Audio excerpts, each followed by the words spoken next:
The debate over an alleged conversation between the royals about Archie's skin color is still making waves in Great Britain. And now even former Prime Minister Boris Johnson has commented on this. Everyone should relax a bit. The whole wokeness is hurting the West, is his conclusion. Well, the fuss in Great Britain over a book about the royal family that was taken off the markets in the Netherlands continued over the weekend. And former British Prime Minister Boris Johnson intervened in the debate on Saturday with an opinion piece in the tabloid Daily Mail and defended the royals in England against Meghan and Harry.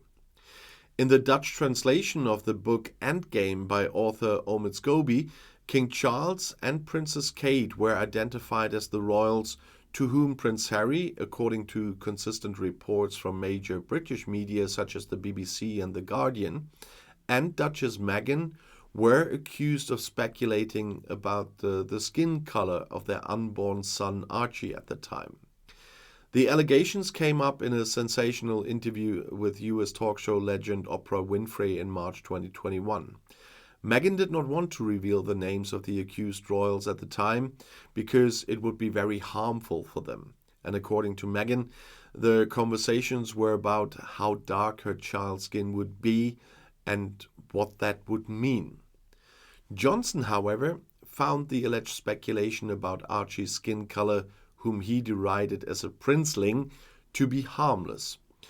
The allegations are another example of the process in which normal human thought patterns and behavior are denounced, demonized, and removed from the canon of what is acceptable, as the conservative politician wrote. There was no transgression, no sin against 21st century values, no blurting out of an unsavory remark, he says. To say otherwise and to give in the hysterics is to surrender once again to wokeness and abolish culture. But when it comes to forbidding people from saying things that have always seemed completely natural to them, we are losing our audience. Wokeness is hurting the West and we need to be aware of it, he wrote.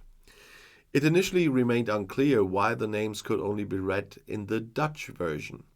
Author Scobie asserted that he had not submitted a book containing the names. However, the Dutch translators also insisted that they had not added anything. The Dutch publisher withdrew the book.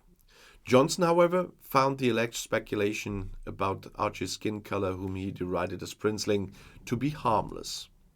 And if Johnson is now really the measurer for, or the measure for what is good or not, is another thing. We all remember what he did and said during the time. But however, this week families who have lost loved ones during the COVID-19 pandemic will also confront Boris Johnson over accusations that he chose a high death toll over a second lockdown that could have a detrimental impact on the economy. The Guardian reports that grieving families will gather during the two-day COVID inquiry sessions, coinciding with Boris Johnson's statement, and it was expected to be the most intense moments of the inquiry. And they plan to greet Johnson with photos of their deceased loved ones and to unveil a poster with a controversial remark, "Let the bodies pile high." You know who is supposed to have said that. Previous testimony has shown Johnson's alleged preference for a lenient approach, which has caused tensions. And families are awaiting details of the survey, focusing on key questions about the government's response to the pandemic. Naomi Follop, who lost her mother during the second wave, wants direct answers from Johnson's about the mistakes that led to the first lockdown and the failures that followed. The families demand accountability for indecision, but also for delays and deviations from scientific advice, with a particular focus on Johnson's views on older people and his agreement with Matt Hancock's view that the first lockdown came too late. Johnson wanted to present his statements as constructive and helpful to the conclusions of the inquiry into improving government responses to future pandemics. Questions were expected about his knowledge of the Eat Out to Help Out policy That's a controversial initiative introduced by his successor Rishi Sunak in August 2020. But there was also news again this week from one of Bojo's allies. The infamous Jacob Rees-Mogg has criticized the COP28 climate change conference in Dubai, saying it shows hypocrisy is alive and well. The United Nations conference was expected to attract at least 400,000 people from around the world who flew to the United Arab Emirates for a 2-week event. However, experts have warned that the conference will have the largest carbon footprint compared to previous summits. And Jacob Rees-Mogg criticized the event on GB News. He said, "Protesters are calling for veganism to be enshrined in law."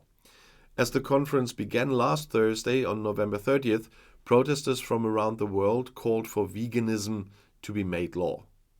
Those people are crazy. Activists called on the world to stop eating meat at their rally in Dubai. And there has been a backlash after it was revealed that Rishi Sunak, King Charles, and Foreign Secretary David Cameron were taking separate jets to the conference aimed at cutting global emissions. Speaking to GB News, the politician said, "The drama continues, this time in Dubai, as today marks the start of COP28 and the hypocrisy is still alive. World leaders will lecture in the usual style, and it will be very understandable if poor old Joe Biden falls asleep like before, and who can blame him this year? Protesters are already calling for veganism to be enshrined in law. Well, if that ever happened, I think I would be breaking the law." At COP26 in Glasgow, more than 100 private jets flew into the conference, and this conference is expected to have the largest carbon footprint of all to date.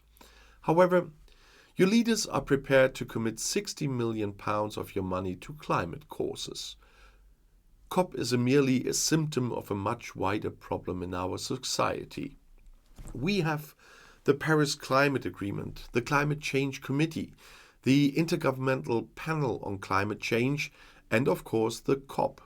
But these types of institutions, devoid of control and democratic accountability, always present the same problems of bureaucratic groupthink that they must have not just to justify decisions to a potentially cold and poor electorate. Perhaps more importantly, they implicitly underlie the premise that experts should make the important decisions, not democratically elected politicians. It is high time to reduce the powers of these institutions and strengthen democratic ones. Well, what should I say about this than just a typical JRM appearance on GB News? And if you want to see something else, the next video is right in the end screen. I'll see you there. I'll be back.